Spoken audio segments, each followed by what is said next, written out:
Oi Brasil! Hoje eu voltei com mais um vídeo de história do cinema e hoje a gente vai falar um pouquinho sobre o período de transição que aconteceu de 1907 a 1915, mais ou menos por aí, era isso? Bom, então faz uns 2 vídeos que eu tô prometendo pra vocês que eu vou contar o que aconteceu, que mudou tudo, o que veio a seguir. Então tá, vou contar. Lembra que eu falei que no início os quadrinhos eram vendidos separadamente e cada quadrinho era vendido, ó, presta atenção, vendido para o exibidor, digamos o Cinemark. O Cinemark não está me pagando, mas ele poderia pagar por esse vídeo, mas enfim. Então, o Cinemark era dono daquele filme. A partir do momento que o cara que fez o filme, o produtor, vendeu aquele filme para o exibidor, pro Cinemark, o filme passou a ser do Cinemark. E por isso o exibidor podia exibir ele da forma que ele queria, podia colocar na hora que ele queria, do jeito que ele queria, misturar com os outros filmes que ele queria. E o que mudou foi, lembra que no vídeo 3 eu expliquei que aconteceu um plágio e tal, e agora o filme era uma coisa inteira só? Toda aquela sequência de historinhas juntas era um filme só. E agora esses filmes passaram a ser alugados para os exibidores. E isso mudou tudo. Nossa, Carol, mas só isso mudou uma indústria inteira? Sim, eu vou explicar por quê. Agora o exibidor não podia comprar o filme e exibir como ele desse na telha, misturar com outras histórias, colocar na ordem, misturar os atores, fazer uma putaria. Agora ele tinha que alugar o filme inteirinho do jeito que o produtor fez e exibir aquele filme inteirinho do jeito que ele era. Ele não podia mexer. E o mais importante, o filme não era dele. Ele não ia ter o estoque de filme. O filme era alugado por ele. Só que, para os filmes serem alugados, teve que entrar um novo personagem nessa história. Porque antes nós tínhamos 2 personagens nessa história. O produtor era o cara que ia lá e fazia o filme. Aí ele pegava esse filme e vendia pro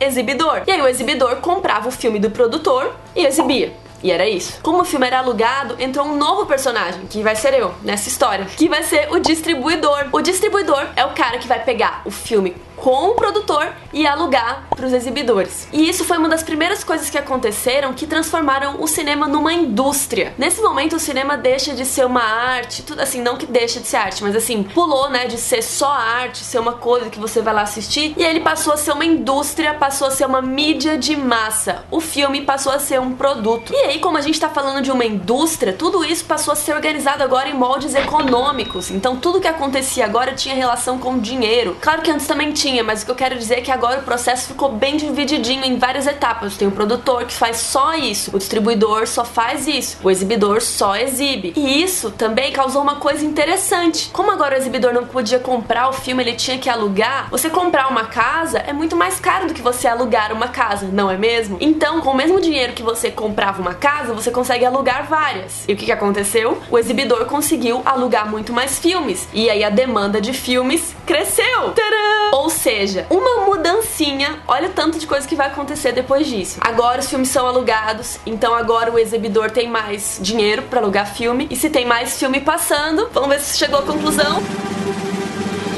Sim, a gente tem que produzir mais filmes. Se a gente tá produzindo mais filmes, a gente precisa do quê? De mais gente, de mais organização, de industrializar esse cara. A gente precisa industrializar o processo, a gente precisa fazer filmes mais rápido, mais filmes e também filmes melhores, por que não? Como a demanda estava alta, os processos de produção tiveram que criar um formato. Então antes o produtor era um cara que ele criava o roteiro, ele filmava, às vezes ele atuava, ele editava e ele vendia o troço. Tipo, era um cara que fazia 5 coisas no mínimo. A partir de agora, com essa alta demanda, o cara não conseguia fazer tudo sozinho. Às vezes era mais importante esse cara criar os filmes, criar os roteiros, e aí alguém ia lá fazer. Então a partir desse momento, todo o processo de criação, de feitura de um filme foi quebrado. Então agora a gente ia passar a ter um produtor, que era o cara que só ia organizar a produção, e a gente ia ter um diretor, um outro cara pra editar, um outro cara pra atuar, um outro cara pra fazer a fotografia. E é claro que as funções vão aumentando, né, ao longo do tempo. Quando criou o som, apareceu o cara do som. Quando criou a cor, apareceu um cara do Technicolor pra ir lá ver o rolo do filme, sei lá o que. Então assim, claro que no início era pouco, e aí começou-se a dividir o processo pra gente poder fazer mais filme. Então o cinema foi virando uma coisa muito mais especializada. E mais uma outra coisa aconteceu em decorrência de tudo isso. Se tinha mais filmes sendo feito, a gente precisava também passar esses filmes em mais lugares. Então os Nickelodeons foram crescendo e esses exibidores, né, de cinema foram aumentando e melhorando. Como vocês já sabem, nos outros vídeos eu expliquei da MPCC, que foi a reguladora que veio falar, não vai mais poder ter puta aqui, não vai mais poder ter álcool. Foram regulando e foram melhorando a qualidade aí desses cinemas, desses Nickelodeons. No vídeo de história do cinema número 2, eu expliquei por que os americanos passaram os franceses nessa luta aí, né, de fazer cinema. Nessa época que eu tô falando agora, nessa parte de transição aqui, o cinema europeu era muito grande, inclusive ele era maior que o dos Estados Unidos nessa época. E aí aconteceu aquilo que eu falei, que o cinema americano mudou e o cinema francês ficou ali batendo na mesma tecla. E outra coisa muito importante que aconteceu, que atrapalhou muito a Europa, foi a Primeira Guerra Mundial. Por motivos óbvios, né? Quando você está em guerra, não tem tempo de ficar fazendo filme, né? Quando tem gente morrendo, coisa explodindo. Então o cinema americano também levou vantagem nesse sentido. Naquele vídeo eu me foquei mais no lance da linguagem. Eu vi que muita gente reclamou, mas foi só isso.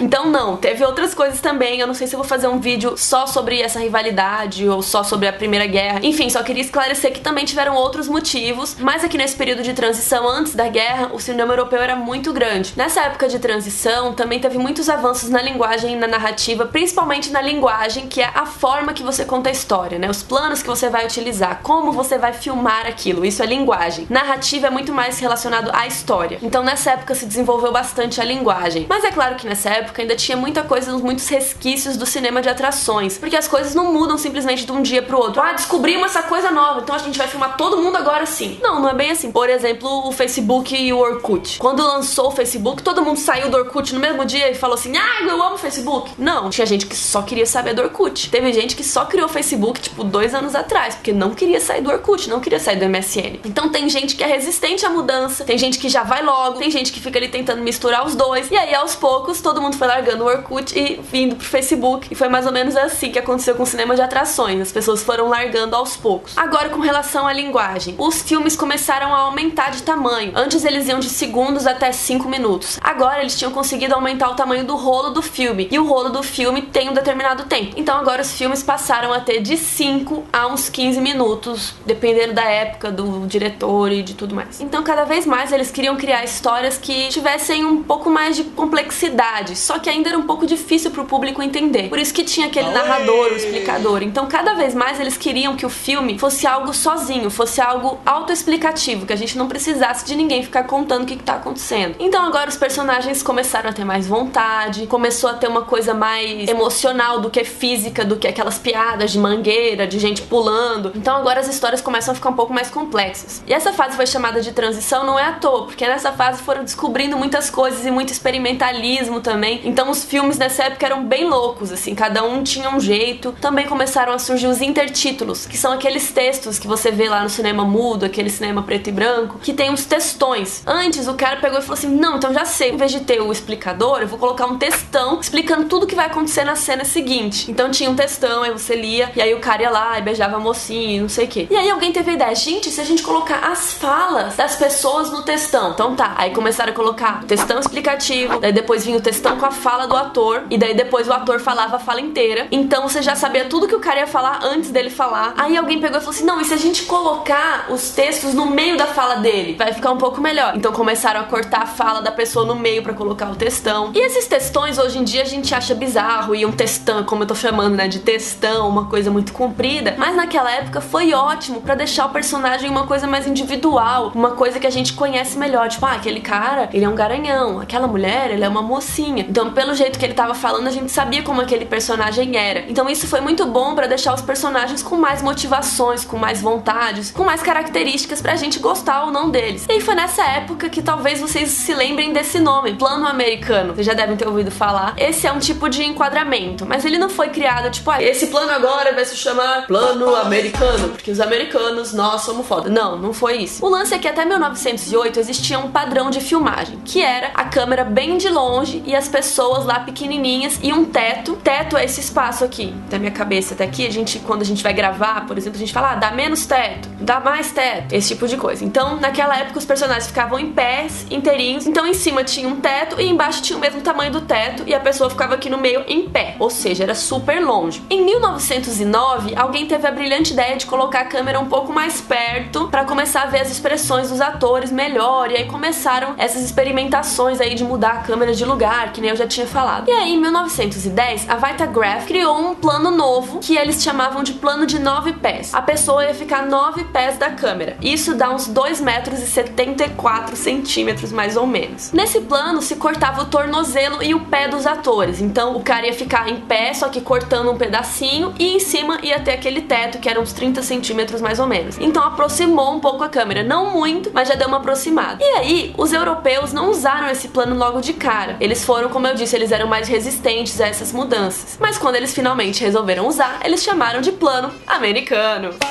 E nos Estados Unidos, quando a câmera fica a 4 metros do ator, eles chamaram de primeiro plano francês, que era o que os franceses gostavam de fazer. Em 1908 teve esse filme aí que tá passando, L'Assassinat du Duc de Guise. Lá vou eu de novo. Esse filme teve várias coisas interessantes e as duas principais foram que esse filme começou a ter uma profundidade de campo. O que é isso? Ter coisas na frente e ter coisas atrás. E isso só acontece se a gente colocar a câmera mais próximo de alguma coisa. Outra coisa que aconteceu importante foi que esse filme, os personagens viravam de costa pra câmera, o que foi muito estranho a princípio, mas que deu mais liberdade pra atuação, pras histórias. Em vez de ser aquela coisa de teatro, né, só fica aqui assim, os atores ficavam mais livres pra interpretar e fazer como eles achavam. Então essa foi uma mudança que foi muito importante pro que veio depois. E como eu disse, as mudanças que aconteceram na linguagem nessa época foram duas importantes, que foram essas dos enquadramentos e dessas descobertas de profundidade de campo e tal. E a segunda foi com relação à montagem. Como que eu vou contar essa história na edição? E nessa época eles criaram 3 tipos de edição, de montagem diferentes. Como eu disse, já existiam, alguém já tinha feito, mas não era algo padrão ainda. A primeira é a montagem alternada ou montagem paralela, que é aquela coisa que são duas coisas acontecendo ao mesmo tempo. Tem aqui a mocinha tomando banho, não sei o que lá, e aí tem um cara vindo com a faca. Então você fica alternando o cara com a faca, a mocinha tomando banho, o cara com a faca. Claro que eu já tô falando de Hitchcock bem lá na frente, mas enfim, só pra vocês entenderem o tipo de montagem que eu tô falando. O segundo tipo de montagem foi a montagem analítica, que é aquela coisa de fracionar a mesma cena. Basicamente era quebrar uma cena só em vários pedacinhos. Como eu tinha dito, você não precisa mostrar o cara correndo, o porco passando, o assaltante roubando, tudo ao mesmo tempo num quadro só. Eles descobriram que a gente podia mostrar aqui uma coisa, aqui outra, só que tudo tá dentro da mesma cena. Tipo novela, tem um plano aberto com todo mundo, aí tem um plano fechado de um cara, um outro plano da mocinha, aí às vezes tem um plano detalhe das mãos dele se tocando, esse tipo de coisa. É você pegar a mesma cena e dividir ela em vários planos. E o terceiro tipo de montagem é o em contiguidade, ou digamos em continuação, que é basicamente a transição de uma cena que tá acontecendo aqui pra uma cena que tá acontecendo aqui no quarto ao lado. É você transferir um personagem, tipo assim, eu saio andando pra cá,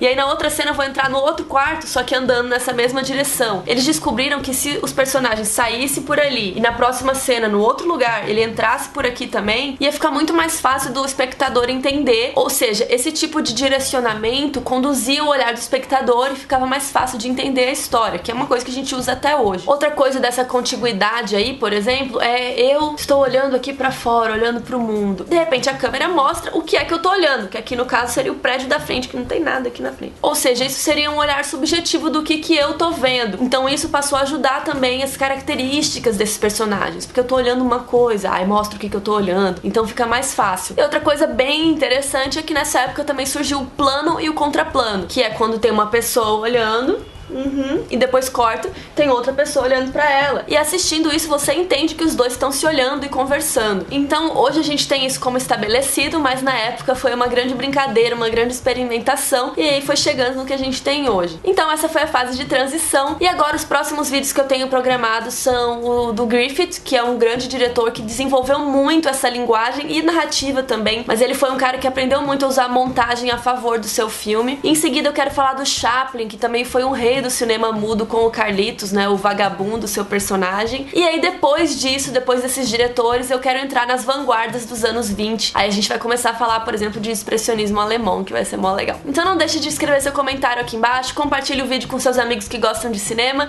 e até a próxima. Tchau, um beijo. Tchau, já falei tchau.